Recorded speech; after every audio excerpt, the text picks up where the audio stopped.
Welcome to next exam. आज है 20 अप्रैल 2026 और 20 अप्रैल 2026 से करंट अफेयर्स के जितने भी इम्पोर्टेंट क्वेश्चन बन सकते हैं सारे हम इस वीडियो में डिस्कस करेंगे और हर क्वेश्चन से रिलेटेड इम्पोर्टेंट फैक्ट भी मैं आपको बताऊंगा। तो आप पूरा वीडियो बहुत ध्यान से देखिए। लास्ट में मैं आपसे क्वेश्चन पूछूंगा, उसका आंसर आपको कमेंट बॉक्स में बताना है। तो चलिए स्टार्ट करते हैं। पहला क्वेश्चन है, हाल ही में विश्व यकृत दिवस कब मनाया गया है? तो ये 19 अप्रैल को मनाया जाता है। विश्व यकृत दिवस यानी कि वर्ल्ड लीवर डे, ये हर साल 19 अप्रैल को मनाया जाता है। तो इस क्वेश्चन का बी ऑप्शन सही है। और ये मनाया क्यों जाता है? तो लीवर के स्वास्थ्य महत्व के बारे में जागरूकता बढ़ाने के लिए हर साल इसे 19 अप्रैल को मनाया जाता है। ये जो 19 तारीख है, इससे कुछ याद आया? एक तो 19 नवंबर याद आना चाहिए। 19 नवंबर को विश्व शौचालय दिवस मनाया जाता है। एक 19 दिसंबर भी याद आना चाहिए। 19 दिसंबर 1961 को गोवा पुर्तगाल से मुक्त हुआ था, इसलिए हर साल 19 दिसंबर को गोवा मुक्ति दिवस मनाया जाता है। अब गोवा की याद आई तो गोवा स्थापना दिवस कब मनाया जाता है? 23 मई को। 19 तारीख से एक और इम्पोर्टेंट याद रखो, 19 नवंबर 1828 को झांसी की रानी का जन्मदिन हुआ था। कहाँ पे हुआ था? वाराणसी में। तो झांसी की रानी की जयंती भी 19 नवंबर को मनाई जाती है। अच्छा, अभी 1 अप्रैल को उत्कल दिवस या उड़ीसा दिवस मनाया गया। 1 अप्रैल को ही आरबीआई का स्थापना दिवस मनाया गया और सीबीआई का स्थापना दिवस भी 1 अप्रैल को मनाया गया। 2 अप्रैल को विश्व ऑटिज्म जागरूकता दिवस मनाया गया। 4 अप्रैल को अंतर्राष्ट्रीय खदान जागरूकता दिवस मनाया गया। 5 अप्रैल को राष्ट्रीय समुद्री दिवस मनाया गया। 6 अप्रैल को विकास और शांति के लिए अंतर्राष्ट्रीय खेल दिवस मनाया गया। 7 अप्रैल को विश्व स्वास्थ्य दिवस मनाया गया। एक्चुअल में 7 अप्रैल 1948 को WHO की स्थापना हुई थी, इसलिए 7 अप्रैल को ये विश्व स्वास्थ्य दिवस मनाया जाता है। 10 अप्रैल को राष्ट्रीय युवा HIV एड्स जागरूकता दिवस मनाया गया। विश्व होम्योपैथी दिवस मनाया गया और जल संसाधन दिवस मनाया गया। 11 अप्रैल को राष्ट्रीय सुरक्षित मातृत्व दिवस मनाया गया। ये जो 11 तारीख है ना, इससे 11 जुलाई याद रखना है। 11 जुलाई को विश्व जनसंख्या दिवस मनाया जाता है। 12 अप्रैल को अंतर्राष्ट्रीय मानव अंतरिक्ष उड़ान दिवस मनाया गया। 13 अप्रैल को सियाचिन दिवस और जलियांवाला बाग नरसंहार दिवस मनाया गया। 14 अप्रैल को विश्व चगास रोग दिवस मनाया गया। 15 अप्रैल को विश्व कला दिवस और हिमाचल दिवस मनाया गया। 16 अप्रैल को विश्व आवास दिवस मनाया गया। 16 तारीख से 16 सितंबर जरूर याद कर लेना। 16 सितंबर को ओजोन दिवस मनाया जाता है। 17 अप्रैल को विश्व हीमोफीलिया दिवस मनाया गया और 18 अप्रैल को विश्व विरासत दिवस मनाया गया। ये इंपॉर्टेंट है। तो इस क्वेश्चन से आपको इतनी जानकारी मिलती है। अच्छा, आज की इस वीडियो का हम टारगेट रखते हैं 10,000 लाइक का। तो अगर ये वीडियो आपको अच्छा लगता है, हेल्पफुल लगता है, तब आप इसे लाइक और शेयर जरूर किया करो। और मैं आपको बोलता हूँ, डेली मॉर्निंग में उठकर सबसे पहले अपने लिए एक टारगेट फिक्स करो। चाहे छोटा सा ही टारगेट फिक्स करो, लेकिन डेली मॉर्निंग में उठकर सबसे पहले अपने लिए एक टारगेट फिक्स करो और फिर अपना पूरा दिन उस टारगेट को अचीव करने में लगा दो। आपकी लाइफ ऑटोमेटिकली अच्छी हो जाएगी। नेक्स्ट क्वेश्चन है, हाल ही में भारत किस देश के साथ मुक्त व्यापार समझौते पर हस्ताक्षर करेगा? तो अभी अपना देश भारत न्यूजीलैंड के साथ मुक्त व्यापार समझौते पर हस्ताक्षर करेगा। तो इस क्वेश्चन का सी ऑप्शन सही है। मुक्त व्यापार यानी कि फ्री ट्रेड एग्रीमेंट करेगा अभी भारत न्यूजीलैंड के साथ। इससे पहले अभी किसके साथ किया था? इससे पहले यूके के साथ किया था। अब न्यूजीलैंड के साथ भारत फ्री ट्रेड एग्रीमेंट करेगा। अब न्यूजीलैंड, तो मैप में याद है न्यूजीलैंड कहाँ है? आप ऑस्ट्रेलिया देखते हो, ऑस्ट्रेलिया का नीचे की तरफ थोड़ा सा साइड में देखोगे आपको न्यूजीलैंड दिखेगा। देखो, ये ऑस्ट्रेलिया है, थोड़ा सा नीचे साइड में देखोगे तो ये न्यूजीलैंड दिखेगा।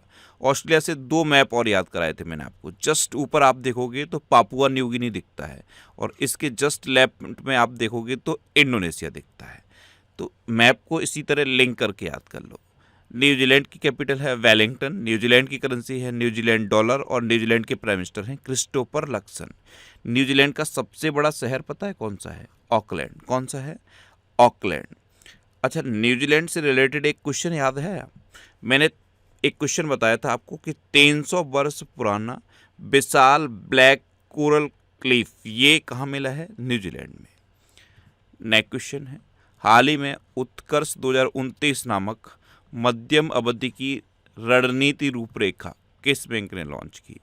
तो ये आरबीआई ने लॉन्च की है। मध्यम अवधि की यानी कि 2026 से लेकर 2029 तक की मध्यम अवधि की रणनीति रूपरेखा ये आरबीआई ने लॉन्च की। तो उस क्वेश्चन का बी ऑप्शन सही है।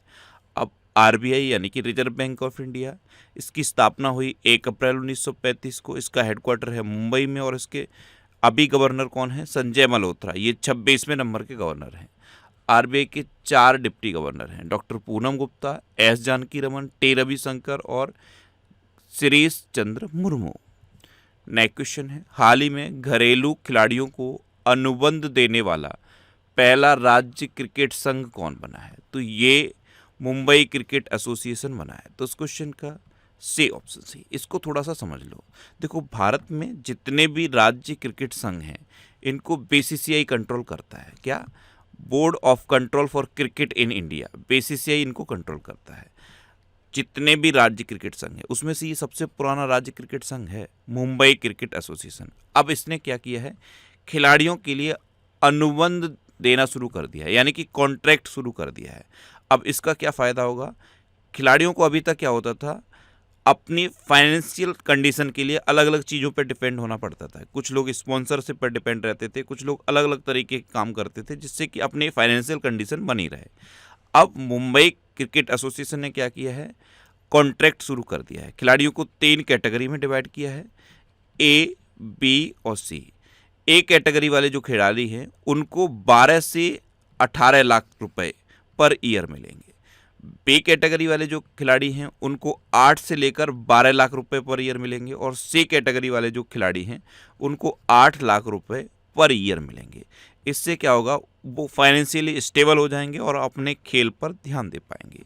तो घरेलू खिलाड़ियों को अनुबंध देने वाला पहला राज्य क्रिकेट संघ मुंबई क्रिकेट एसोसिएशन बन गया है। नेक्स्ट क्वेश्चन है, कहाँ एक community radio station radio highway शुरू किया गया?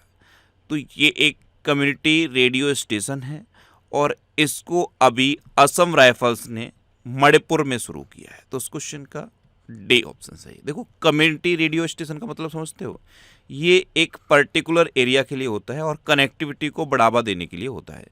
उस एरिया की जो कनेक्टिविटी है वो बेहतर हो पाए, वहाँ कम्युनिकेशन बेहतर हो पाए, इसलिए इसे लॉन्च किया जाता है। अभी सिक्किम में भी लॉन्च हुआ था, उसका नाम याद है? सिक्किम सुंदरी। और अब ये जो मणिपुर में असम राइफल ने लॉन्च किया है इसका नाम क्या है? Radio highway. अब मणिपुर में किया है ना, तो ये है मैप में मणिपुर। मणिपुर की कैपिटल है इम्फाल। मणिपुर के चीफ मिनिस्टर हैं यमनाम खेमचंद सिंह और मणिपुर के गवर्नर कौन है? अजय कुमार भल्ला। अभी वन संरक्षण को बढ़ावा देने के लिए मणिपुर ने निंगोल वन पहल शुरू की। एग्री विजन कृषि युवा संसद 2026 नामक कृषि सम्मेलन का आयोजन मणिपुर में किया गया। एग्री यूथ पार्लियामेंट 2026 ये इम्फाल में इसका आयोजन किया गया। मणिपुर में 78वां जोमी राष्ट्रीय दिवस मनाया गया। मणिपुर में गान नगई त्यौहार मनाया गया। मणिपुर में इमो इनू एराप्ता त्यौहार मनाया गया और मणिपुर ने पश्चिम बंगाल को हराकर 23वीं सीनियर महिला राष्ट्रीय फुटबॉल चैंपियनशिप जीती। अच्छा, मणिपुर में मेरा होचोंगवा महोत्सव मनाया जाता है। नेक्स्ट क्वेश्चन है, हाल ही में 5 दिवसीय एकात्म पर्व सांस्कृतिक उत्सव का उद्घाटन कहाँ किया गया है? तो ये ओमकारेश्वर में किया गया है। मध्य प्रदेश के खंडवा जिले के ओमकारेश्वर में 5 दिवसीय एकात्म पर्व सांस्कृतिक उत्सव का उद्घाटन किया गया। तो उस क्वेश्चन का बी ऑप्शन सही है। नेक्स्ट क्वेश्चन है, हाल ही में कहाँ के जल उपयोगिता निकाय को ऊर्जा प्रबंधन के लिए आईएसओ प्रमाण पत्र मिला? तो ये बेंगलुरु के जल उपयोगिता निकाय को आईएसओ सर्टिफिकेट मिला है। तो उस क्वेश्चन का सी ऑप्शन सही है। आईएसओ सर्टिफिकेट, जब कोई बहुत बेहतर काम होता है, स्टैंडर्डाइजेशन प्रॉपर मेंटेन रहता है, तब आईएसओ सर्टिफिकेट मिलता है। तो बेंगलुरु का जो जल उपयोगिता निकाय है, यानी कि बेंगलुरु जल आपूर्ति और सीवरेज बोर्ड, इसे अभी आईएसओ सर्टिफिकेट मिल गया है। बेंगलुरु जब भी आप सुनो, इसरो जरूर याद आना चाहिए। इसरो का हेडक्वार्टर है बेंगलुरु में। अच्छा, ये मार्च 2026 के टॉप 100 करंट अफेयर्स के क्वेश्चन का वीडियो है और ये वीडियो आपको यूट्यूब पर फैक्ट स्टडी चैनल पर मिल जाएगा। तो यूट्यूब पर फैक्ट स्टडी सर्च करके आप इस वीडियो को देख सकते हो। नेक्स्ट क्वेश्चन है, किस राज्य सरकार ने विवाद के बाद स्कूली बच्चों के लिए अपना सार्थक नाम अभियान वापस लिया है? तो ये राजस्थान ने वापस लिया है। तो उस क्वेश्चन का सही ऑप्शन सही है। ये क्या था सार्थक नाम अभियान, इसे थोड़ा सा समझ लो। राजस्थान में जो शिक्षा मंत्री हैं मदन दिलावर हैं और राजस्थान की शिक्षा मंत्रालय ने ये सार्थक नाम अभियान शुरू किया था। इसमें क्या था, कुछ नाम थे, जैसे बच्चों के बचपन में कुछ लोग नाम रख देते हैं, जैसे शैतान सिंह नाम रख दिया, भयंकर सिंह रख दिया, भयानक सिंह रख दिया। इस तरह के जो नाम होते हैं, तो जब बच्चे बड़े होते हैं, जैसे 9th क्लास में पहुंचते हैं, 10th क्लास में पहुंचते हैं, 11th में पहुंचते हैं, तो उनको थोड़ा अपना नाम ऑड लगता है, ऑकवर्ड फील होता है। तो राजस्थान सरकार ने क्या किया, ऐसे बच्चों को अपना नाम बदलने का ऑप्शन दिया। अब गड़बड़ कहाँ पे हुई, एक लिस्ट जारी कर दी गई कि इस तरह के नाम, और उसमें अकबर भी नाम था, भयंकर सिंह, भयानक, इस तरह के नाम थे। तो लोगों ने ऑब्जेक्शन शुरू किया कि गवर्नमेंट कैसे कोई नाम को ऑकवर्ड या कुछ कह सकती है। तो ये इसका खूब विरोध हुआ और विरोध के बाद अब राजस्थान सरकार ने इस अभियान को वापस ले लिया है। अब राजस्थान, तो ये है मैप पे राजस्थान। राजस्थान की कैपिटल है जयपुर, राजस्थान की चीफ मिनिस्टर है भजनलाल शर्मा और राजस्थान के गवर्नर हैं हरिभाऊ किशन राव बागड़े। अच्छा, भारतीय सेना ने राजस्थान के पोखरण फील्ड फायरिंग रेंज में ब्रह्मास्त्र अभ्यास आयोजित किया। एनर्जी स्टैटिस्टिक्स इंडिया 2026 के अनुसार नवीकरणीय ऊर्जा में राजस्थान को पहला स्थान दिया गया। राजस्थान सरकार ने इंडस्ट्रियल पार्क पॉलिसी 2026 लॉन्च की। राजस्थान में स्थित प्रसिद्ध माउंट आबू का नाम बदल के अबू राज रखा गया है। भारतीय सेना ने पोखरण फील्ड फायरिंग रेंज में अग्निवर्षा सैन्य अभ्यास किया। राष्ट्रपति द्रौपदी मुर्मू ने जैसलमेर में प्रचंड हेलीकॉप्टर में उड़ान भर के इतिहास रच दिया है। राष्ट्रपति मुर्मू से रिलेटेड और भी क्वेश्चन याद रखना है। एक तो इन्होंने ये जैसलमेर से प्रचंड हेलीकॉप्टर में उड़ान भरी, एक तो ये याद रखो। राफेल जेट में उड़ान कहाँ से भरी है, अंबाला एयरवेज से। और एक और क्वेश्चन याद रखना है, INS बागसीर में बैठ के यात्रा की है, वो कहाँ पे की है, कर्नाटक के कारवार पोर्ट से। अच्छा, भारतीय सेना ने पोखरण फील्ड फायरिंग रेंज में स्ट्रेला 10 मिसाइल का सफल परीक्षण किया। अब राजस्थान की बात है तो ऊन का सबसे बड़ा उत्पादक राजस्थान बन गया है। राजस्थान में सरिस्का नेशनल पार्क है, रणथंभौर नेशनल पार्क है, केवलादेव घाना पक्षी विहार है और मुकुंदरा हिल टाइगर रिजर्व है। नेक्स्ट क्वेश्चन है, किस देश में भारतीय समुदाय के लिए OCI स्कीम को 6ठी पीढ़ी तक बढ़ाया जाएगा? तो ओवरसीज सिटीजनशिप ऑफ इंडिया, ये जो स्कीम है, इसको अब श्रीलंका में 6ठी पीढ़ी तक बढ़ाया जाएगा। तो इस क्वेश्चन का बी ऑप्शन सही है। अब श्रीलंका, तो ये है मैप में श्रीलंका। श्रीलंका की कैपिटल है कोलंबो और श्री जयवर्धनेपुरम कोट्टे। कोलंबो कॉमर्शियल कैपिटल है और श्री जयवर्धनेपुरम कोट्टे एडमिनिस्ट्रेटिव कैपिटल है। श्रीलंका की करेंसी है श्रीलंकन रुपी। श्रीलंका की प्राइम मिनिस्टर हैं हरिनी अमरसूरिया और श्रीलंका के प्रेसिडेंट हैं अनुराग कुमार दिसानायके। अभी हमारे जो उपराष्ट्रपति हैं CP राधाकृष्णन, वो श्रीलंका गए हुए हैं। अच्छा, श्रीलंका में यहाँ पे कक्षतीबू द्वीप है जो भारत ने श्रीलंका को दिया था। भारत और श्रीलंका के बीच में मित्र शक्ति एक्सरसाइज होती है। श्रीलंका का जो सर्वोच्च सम्मान है उसका नाम है मित्रा विभूषण, ये प्रधानमंत्री मोदी को मिल चुका है। अभी विश्व बैंक ने श्रीलंका की अर्थव्यवस्था को पटरी पर लाने में सहायता करने के लिए नई पंचवर्षीय साझेदारी की शुरुआत की। श्रीलंका में भारत की मदद से बनाए गए 240 फुट लंबे बेली पुल का उद्घाटन किया गया। भारतीय सेना ने ऑपरेशन सागर बंधु के तहत श्रीलंका में बड़ा पुल प्रोजेक्ट शुरू किया।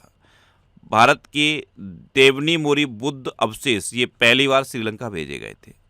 भारत ने श्रीलंका के लिए $450 मिलियन के राहत पैकेज की घोषणा की और विदेश मंत्री एस जयशंकर ने श्रीलंका में 120 फुट की दोहरी कैरिजवे बेली ब्रिज का उद्घाटन किया। नेक्स्ट क्वेश्चन है, हाल ही में ग्रैपलिंग फेडरेशन ऑफ इंडिया ने किसे अपना चेयरमैन नियुक्त किया है? तो ये हैं सिकंदर कुमार, ये हैं सिकंदर कुमार। इनको ग्रैपलिंग फेडरेशन ऑफ इंडिया ने अपना चेयरमैन नियुक्त किया है। तो इस क्वेश्चन का ए ऑप्शन सही है। ग्रैपलिंग ये एक तरह की मास्टर आर्ट होती है, कुश्ती होती है। और ग्रैपलिंग फेडरेशन ऑफ इंडिया के अब नए चेयरमैन बने हैं सिकंदर कुमार। अच्छा, अभी अनंत स्वरूप को FICCI का महासचिव नियुक्त किया गया। गोदरेज इंडस्ट्रीज बोर्ड के नए चेयरपर्सन के रूप में फिरोज शाह गोदरेज को नियुक्त किया गया। सुनील वाजपेयी ने तमिलनाडु और पुडुचेरी के प्रधान मुख्य आयकर आयुक्त का पदभार संभाला। आनंद कुमार पाल ने वित्त मंत्रालय के व्यय विभाग में मुख्य सलाहकार का कार्यभार संभाला। United nation committee of economic, social and cultural rights के लिए प्रीति सरन को नियुक्त किया गया। और IDPIC ने के सत्यनारायण राजू को MD एंड CEO नियुक्त किया।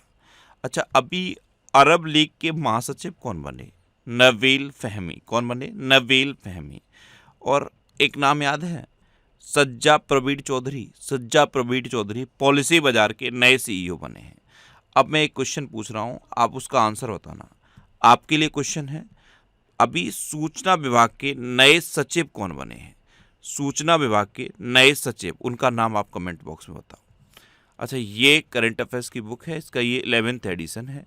ये हिंदी और इंग्लिश दोनों लैंग्वेज में अवेलेबल है। आप जिस भी लैंग्वेज में कंफर्टेबल हो उस लैंग्वेज की बुक को पढ़ सकते हो। इसके अलावा ये यूपी पुलिस के कांस्टेबल के एग्ज़ाम के लिए और ये लेखपाल के एग्ज़ाम के लिए बुक्स हैं। ये सारी बुक्स आपको आपके सिटी में मिल जाएंगी।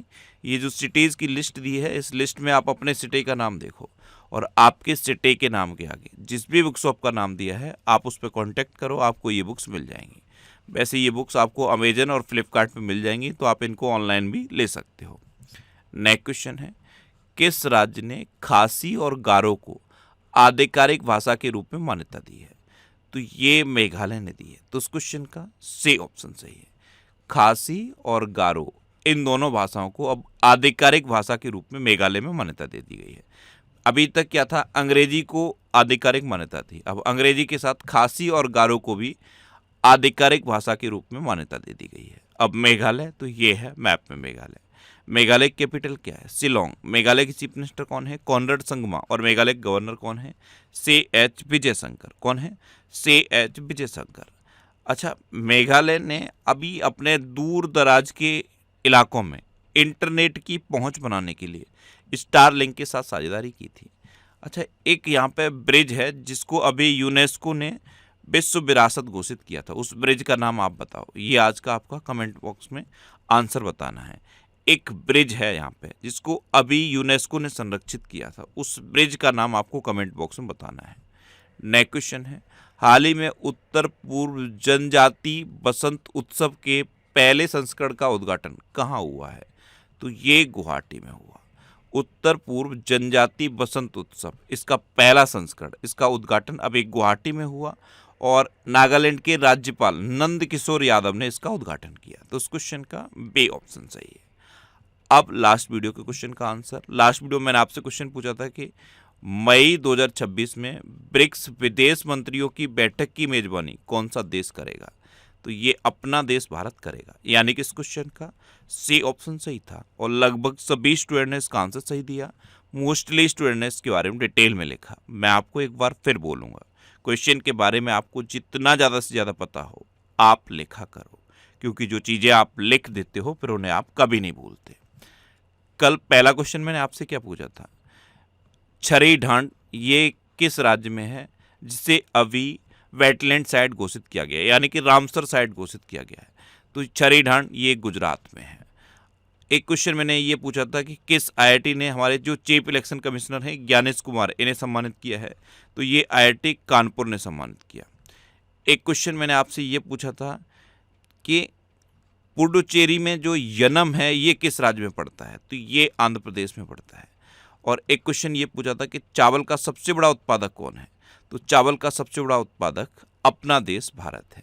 इसी तरह से जितने भी क्वेश्चन मैं आपसे पूछता हूँ आप उनका आंसर लिखा करो और कोशिश करो डिटेल में लिखने की। जितना डिटेल में आप लिखोगे उतना बेहतर चीज़ें आपको याद रहेंगी। अच्छा, ये नेक्स्ट एग्जाम का ऑफिशियल व्हाट्सएप चैनल है, इसे आप इस QR कोड को स्कैन करके ज्वाइन कर सकते हो। और ये टेलीग्राम चैनल है, टेलीग्राम पे मैं सारे PDF पोस्ट करता हूँ।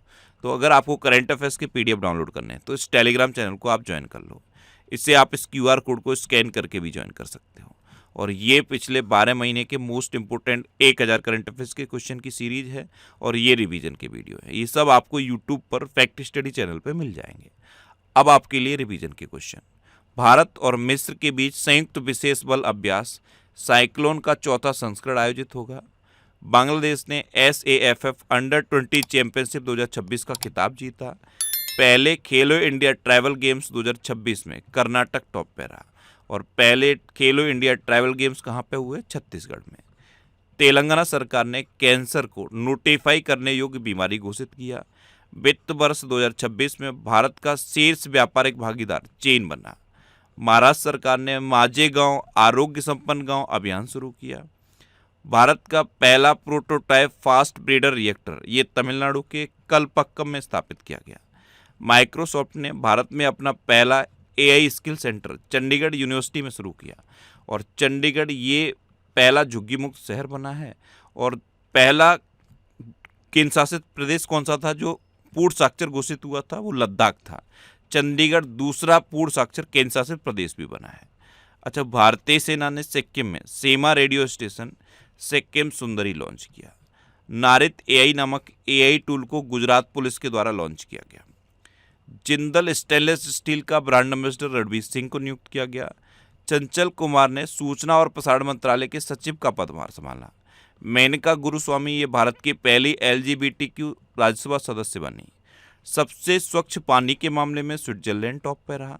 World para archery series final में पायल नाग ने स्वर्ण पदक जीता। और पायल नाग कहाँ की हैं? उड़ीसा की। टू लाम को वियतनाम का राष्ट्रपति नियुक्त किया गया।